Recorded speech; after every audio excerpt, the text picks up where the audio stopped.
Okay, for this first Think Aloud, I'm going to go through the process of thinking broad. That is the first strategy, to go broad. This is a strategy that you'll use at the beginning of your research when you're really not sure of exactly what topic you want to look at, or you're trying to find something that's more interesting to you. There are some tools that you can use that'll give you a really broad view of the literature so that you can see the scholarly conversation that's happening around your topic. For this strategy, I recommend that there's two tools that you use. One is the library homepage USearch, which is this large search field on the homepage. And the other one is Google Scholar. Let's go back here to Google Scholar. Google Scholar can be connected to the library website so that you can go back and forth between the two. This is really helpful because sometimes you can find things in Google Scholar that aren't available in the library and vice versa. Okay? So before you start anything, we want to go to the library homepage and we want to click on Log in the top right corner and make sure that we have access granted so that we can download full text PDFs. If you click on off-campus access and you don't get this green granted button, you'll have to log in with your unit and password so that you'll be able to download full text articles. Once you do that, we're going to go to Google Scholar and we're going to set up Google Scholar to connect to the library catalog. So I'm going to click on this menu here. I am in Chrome, so I have a menu. If you're in Firefox, you might just have this wheel up there and you'll click on that. We're going to Settings, and then you're going to go to Library Links and put in University of Utah, and you're going to search the name, and all the Utah universities will pop up, and I'm going to check the box for University of Utah, get it at UU, and I'm going to save that. And now I'm all set so that anything I find here, if it says we have it at the U, then I can go over to the U and download the PDF. Okay? So my topic is around the community of what is called third space professionals.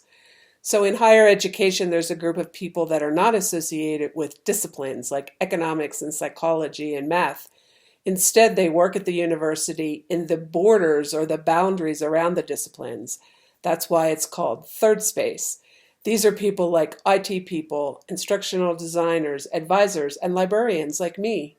So I work with people in a lot of different disciplines. So my topic, I'm going to put in some keywords that I'm going to start a search. This is the hardest part of your search because you're just kind of trial and error your keywords. So I wrote a little statement about what I was going to research, and I'm going to pull some words from that statement, which are language, because I want to know kind of the language around this community of third space professionals. I'm going to use the word practice because I want to know what they say they do, what is their practice.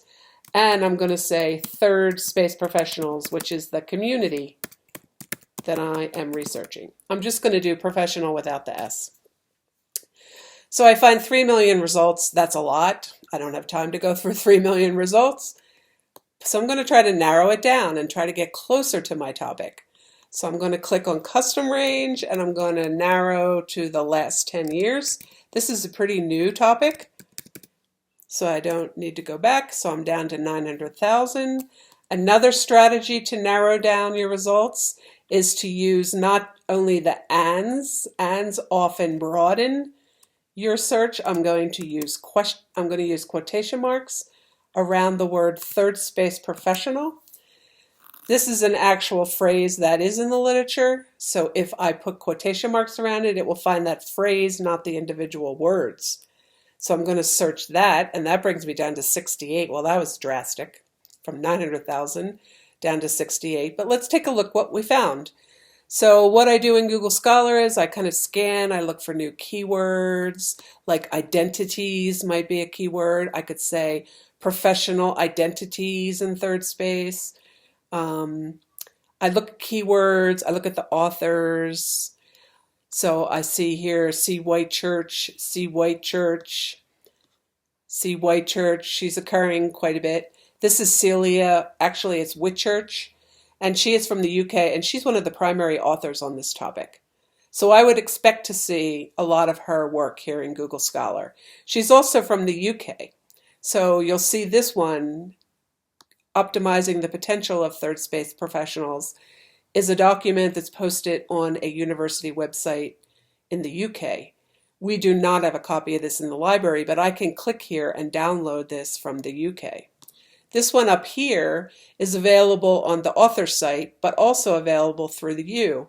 So if I click on Get It at UAU, it'll take me into the library space. So you see U Libraries, and then you see all of the databases that contain this article. So I'm just going to click on the first one. And when I get to the abstract page, I'm going to look at the abstract. Is this really an article that I want to download? I don't want to waste time downloading a ton of articles if I'm not going to be able to use them or read them. So I want to look at the abstract and see if this is a good article. I can pick up new words there as well. So look at these keywords: professional learning, professional identity. So these could also be new keywords. And I keep a little journal of my keywords when I'm doing this exploring of the literature space, so that I can mix and match those keywords and try to find the best articles. So I'm going to download this one because this looks like a good one to me. And then I'm going to go back to this U Library window and go back to Google Scholar. Another thing that Google Scholar has is these cited bys. So this book by Celia was cited 270 times. And if I click on that, I see all 270 people that cited that book. Sometimes this is really helpful when you're looking for more recent literature. Like this book was written in 2012, which is pretty new, but say it was written like in 2000, you could click the cited bys and see more recent literature that's been cited since that book was published. Also have quotation marks here, which will show you the citation in MLA or APA or Chicago or Harvard or Vancouver, and this will give you a good start on your citation. But a disclaimer, they're not always correct when you click these little shortcuts to get citations from databases or in Google Scholar. But it is a great start to your citation. The pieces will be there. You might just have to do some editing. Okay? So this is a great way to start. And then maybe I want to play around with keywords some more because I only have 68 here. So I'm going to do third space separately because I see like third space professionals, third space practice. So I see some other ways that I might be able to do this. I'm going to add and I'm going to say professional identity. And I'm going to put third space and professional identity in quotation marks because they're phrases. And I'm up to 1,500. And this is much closer to what I'm interested in researching because I'm looking at the identity of third space professionals and also in how they function in the boundaries between the disciplines as well as the fringes. So this looks like a much closer search to what I'm looking for. You can click up in here in Google Scholar and I could copy this search and I can put it into a Word file or a box folder. We'll get to that later in another strategy. And then I can come back to this search. So it will save not only these 1,500 results, but it will save these keywords for me. So I'm going to copy the keywords and I'm going to go to the library homepage.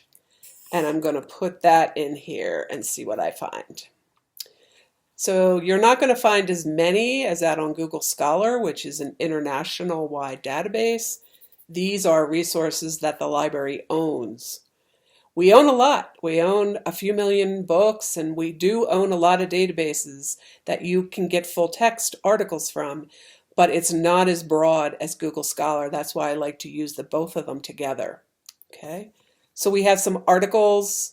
We have a dissertation. We'll get to that in another one of the strategies because dissertations are not scholarly resources that you can cite, but they are great resources that you can mine, and that's strategy number 3. Okay.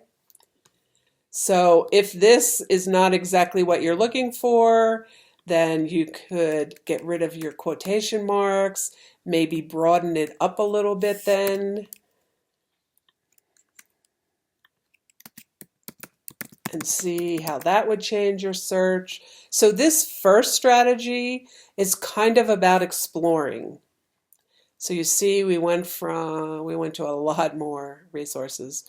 Now we have 1,500 books as well. Okay?